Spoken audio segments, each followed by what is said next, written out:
At some point in our childhoods, we all encountered the works of Dr. Seuss. Whether it was at our school libraries or our parents attempting unsuccessfully to get us to try new things, we all recognize his unique style and can probably quote the odd line or two.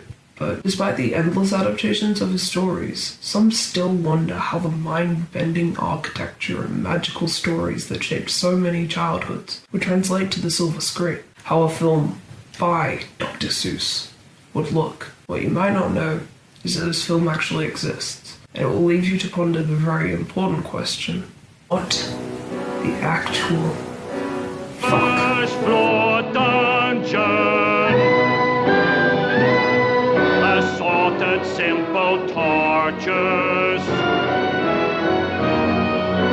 molten lead chopping blocks and hot boiling oil. The 5,000 Fingers of Dr.T, released in 1953, sure is a film. Written by Dr. Seuss, directed by Rowland, composed by Friedrich Hollander, and choreographed by Eugene Loring. The film has prolonged sequences where it acts like a musical, a ballet, and due to the cutting of several musical numbers, it has moments where it acts like a traditional feature. The film is a surrealist masterpiece, quite literally taking place in a dream, in which our young protagonist Bart must save his hypnotized mother from his piano teacher, Dr. Terwilliger, an authoritarian dictator who has enslaved Bart and 499 other boys to play a giant piano of his creation. The film is undoubtedly dark, both in content and style, but that darkness is undeniably Dr. Seussian. And nowhere is that darkness better reflected than in one of Dr. Seuss's most famous children's books, All the Places You'll Go.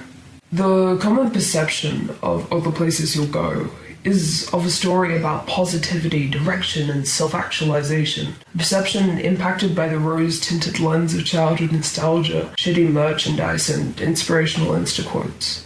But if you were to reread it, you may be surprised to find that much of the story takes place in bleak, frightening, melancholy landscapes, outlining the struggles and challenges you may face in life, rather than simply presenting the joys and happinesses you may find along the way. With the protagonist at times left in a lurch, faced with the static waste of others' lives, isolated or even exhausted and in danger, it depicts life less as a meandering magical path, but instead, much like the 5,000 Fingers of Dr.T, as a journey with struggles and pitfalls that could end your story, that do end the stories of others, but that must be overcome for true discovery and reward.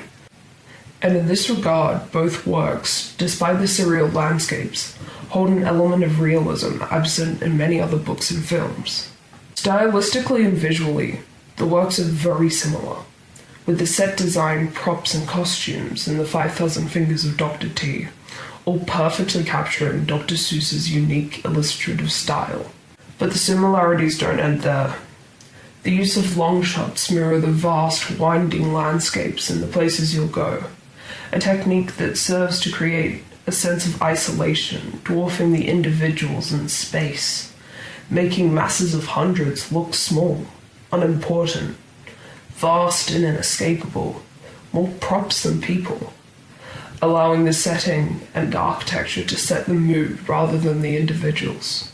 The sheer emptiness of these shots and landscapes are frightening and isolating in their own right. And they also add to the surreal nature of the book and film, in their dream-like liminality.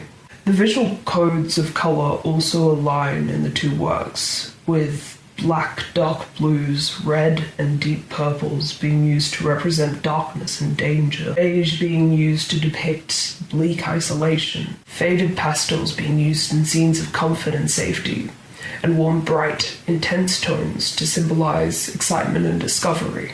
Yet despite all the similarities, All the Places You'll Go is one of Dr. Seuss's most notorious books, and the 5,000 Fingers of Dr.T is occasionally denied even footnote status. This disparity in popularity comes down to a few key factors. All the Places You Go was published in 1990, the last of Dr. Seuss's books, published in his lifetime.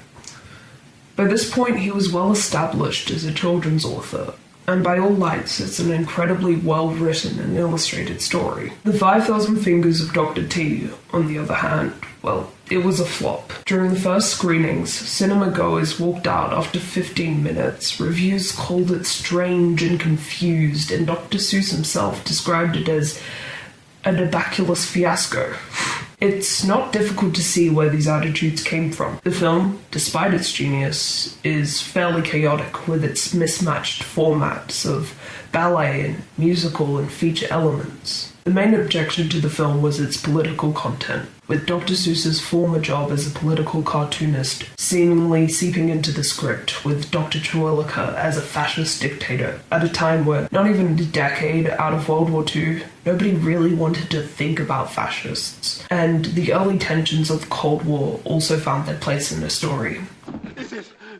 Is it atomic? Yes, sir. Very atomic. And were equally unappreciated. If you were a cinema goer in 1953, you wanted an escape, not a reminder. The immaculate translation of surrealism from Dr. Seuss's illustrations into real-world visuals may have also worked to the film's disadvantage, as surrealism, though dreamlike when portraying joy and beauty, very quickly becomes, well, nightmarish when portraying fear and darkness. And especially in the dungeon scenes, things very quickly become strange. Despite all this, the film had a cult-style revival, not unlike the Rocky Horror Picture Show, in the early 90s, with screenings at strange hours for predominantly queer audiences. As a bided myself, I can kind of see where they're coming from.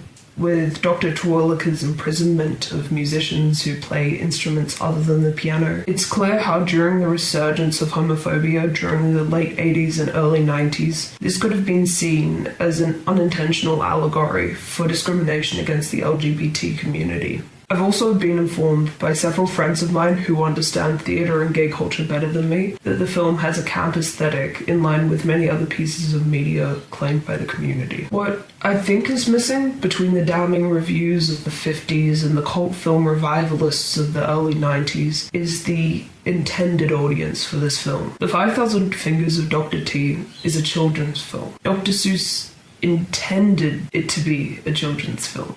And there's a depth to it that even at just 16, I can no longer understand. When I first saw the film, it was 9 a.m. on a weekday during the holidays. There were maybe 2 couples and 1 other family in the cinema. I had barely developed a surface-level understanding of politics, and I sure as hell didn't know that I was bi. But the 8-year-old boy who walked out of the cinema that day felt heard by the media for the first time in his life. Because even though I didn't understand abuse of power on a global level yet, I understood it in the classroom. For 6.5 hours, 5 days a week, every action, reward, and punishment was overlooked by my teachers. And between my dyslexia and my ADHD, some of those teachers genuinely disliked me for what they saw as a lack of effort, even when I was trying my hardest. The imagining of a teacher as an authoritarian dictator seems dramatic. The kids are dramatic. The surrealist landscape reflected some part of the world inside my childhood head. The parents hypnotized by the teacher reflected my own frustrations with my parents not believing me when I said my teachers treated me unfairly. And even though looking back, both the film and my 8-year-old self seem overdramatic and silly, the film holds a very important place in my heart. Because for the first time in my life, the god-awful message, "things get better," or the classic, "and they all lived happily ever after," didn't have the same hollow ring to it, because this film had captured the most frustrating parts of my short life experience. And I trusted the film that understood me, that I felt heard the childhood experience more than any sugar-coated fairy tale. So, as Dr. Seuss's books shaped many a childhood, I can only hope that despite its flaws, the increasing accessibility of forgotten media allows this film to do the same.